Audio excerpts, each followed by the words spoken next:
Who here has not taken a class with us before, but has like an ache or a pain in their shoulder or their back or something like that, that hasn't taken a class with us before? Okay, do you mind coming up here again? What's your name again? Jay, come on, everyone give Jay a big round of applause. Okay. Tell us what's going on, Jay. What do you have going on? Oh, I just haven't had a class before. Oh, but do you have an ache or a pain somewhere?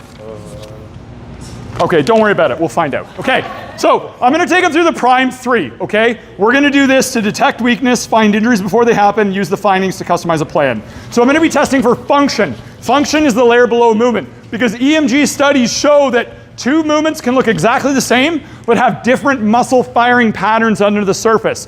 Meaning a compensation pattern that can lead to an injury looks good on the surface. So I'm going to give you some stability tests here, some function tests. So I'm going to give them the empty can test. This is a test for general shoulder dysfunction. So what I do here is I take his arm out in front, just hold it up like this, thumb down just like this. Now what I'm going to get him to do is push up into me. I'm going to match his pressure, give over pressure, and see if he can resist or it gives out. So push up into me, go. So I match, I give over pressure, and that's really good. That's strong. What do you score that out of 10?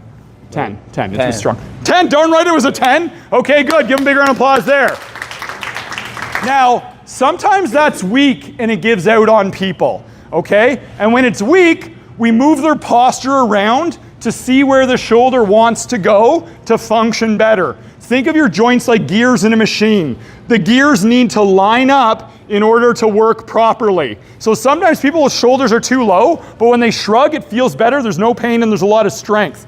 Sometimes people wearing their shoulders up here and they need to push their shoulders down and now it works better. Sometimes they need to retract it back. It's showing us, the body will tell you the score, where does their posture need to go to be better. So we'll test out this side here. So same thing here, okay? Push up into me, go. I match, I give over pressure. Okay, try that again. Could everyone see his arm was giving out there? Okay, push up into me, go. Yeah, this one's not like the other one, is it? Yeah. Okay, so if this is a 10, what's this one out of 10? 5. Okay, good. So can you all see there's an opportunity here? This could be an injury before it happens. Did you know this was here? That you got something going on in your left shoulder? Like 3 years ago, I had this movement injured. Okay, so he's got an injury. He's got an old injury on this side. So he's a 10 out of 10 here, he's a 5 out of 10 here. So here's what I do. I'm gonna go through some modifiers to see if we can bring back his strength, okay? Now you got your prime 3 here. The first thing is I'm gonna pinch his AC joint to see if it's a loose AC joint, okay? The AC joint is the collarbone here. I press it into the shoulder blade behind because sometimes that joint is loose and it hasn't been tightened up. So I'm gonna do this here and we're gonna retest. You tell us if it makes a difference. Now it may make a difference or it may not. If it's not any better, don't be afraid to tell me. We can still be friends, okay? Because I wanna get to the truth of what's going on here. Okay, so hold your arms out in front, same test. Okay, push up into me, go. How did that feel there? A little stronger. A little stronger. Now I'm taking my hand off. Now push up into me, go. How'd that feel there? Weak. And now let's tighten it up again. Okay, push up into me, go. What's that out of 10?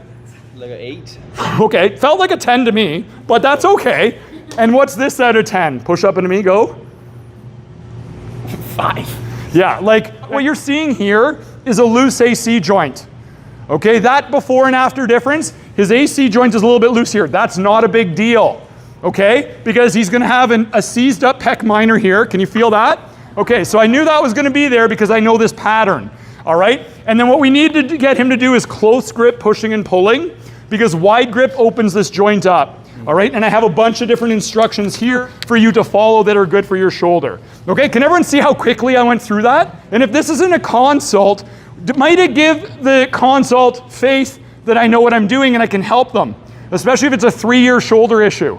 Okay, so that's the power of function testing. Now what we're gonna do is a hip swing test. Grab a seat here, Jay. So for the hip swing test, it's very simple. I just take a leg, I take it out to the side 10 degrees.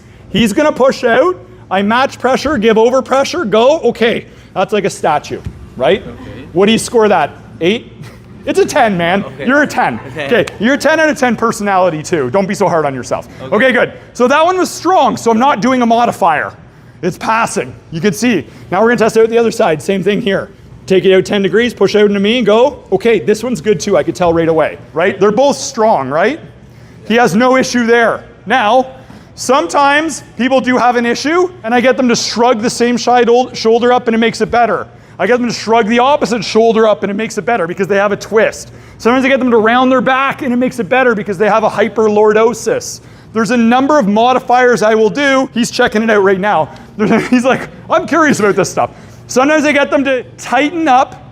I get them to tighten up the SI joint by doing a Kegel and pulling the abs in, and that makes it better because people's SI joints are too loose. So we just try different experiments to see what makes a weak test strong.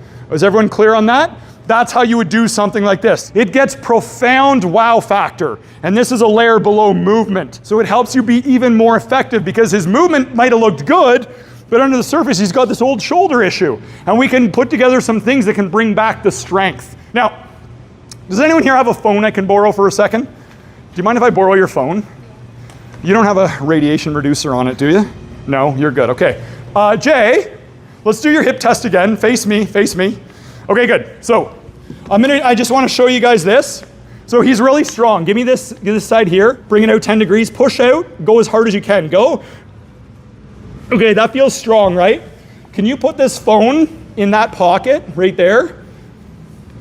I'm not gonna give it back. He's not giving it back. He likes it. Okay, good. And he's doing up the pocket. Okay, good. I want you to resist as hard as you can. Okay. Push out and go. What? Did everyone see what happened? Let's do it again. Push out as hard as you can. I want you to imagine that if you can pass, I'm going to give you $1 million. Go. I guess he's already rich. Can you see the difference there? Take the phone out. Okay, what happens is the EMF, the magnetic field of the phones, actually interferes with muscle cell communication. Okay, a lot of people don't know this.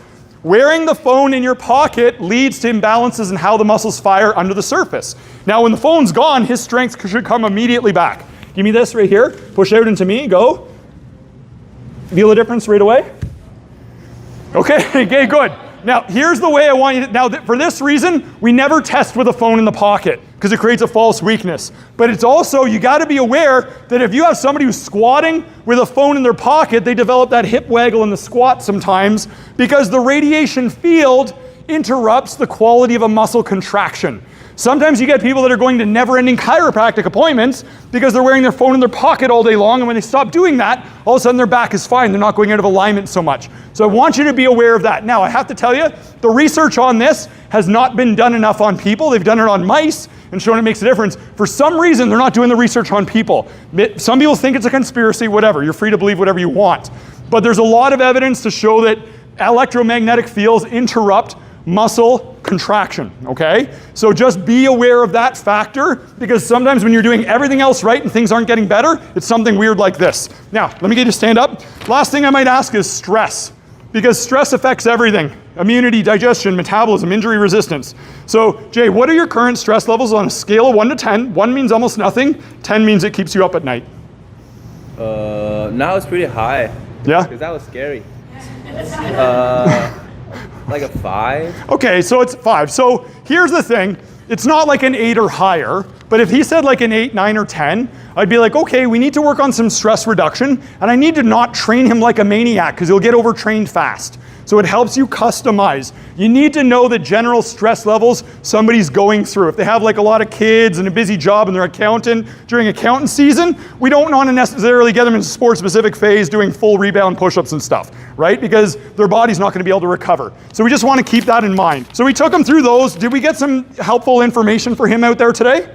Yeah, and that could be done very quickly. So you all have a copy of the Prime 3 assessment that you can start playing around with. In the live courses, we go more in depth on this stuff. If you want to really help more people and help people even better, you can learn this. It's a skill like anything else, like learning to walk or ride a bike. You can do these kinds of assessments and it can help you get powerful information fast. Okay, let's give Jay a big round of applause for coming up here.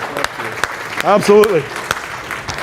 All right, so once again, you can use this in consults. You could set up a little booth at the gym and do this with clients off the floor and just get practice doing this kind of stuff. And it's function testing, so it can just add that other layer of assessment to complement all the movement stuff we've been going through.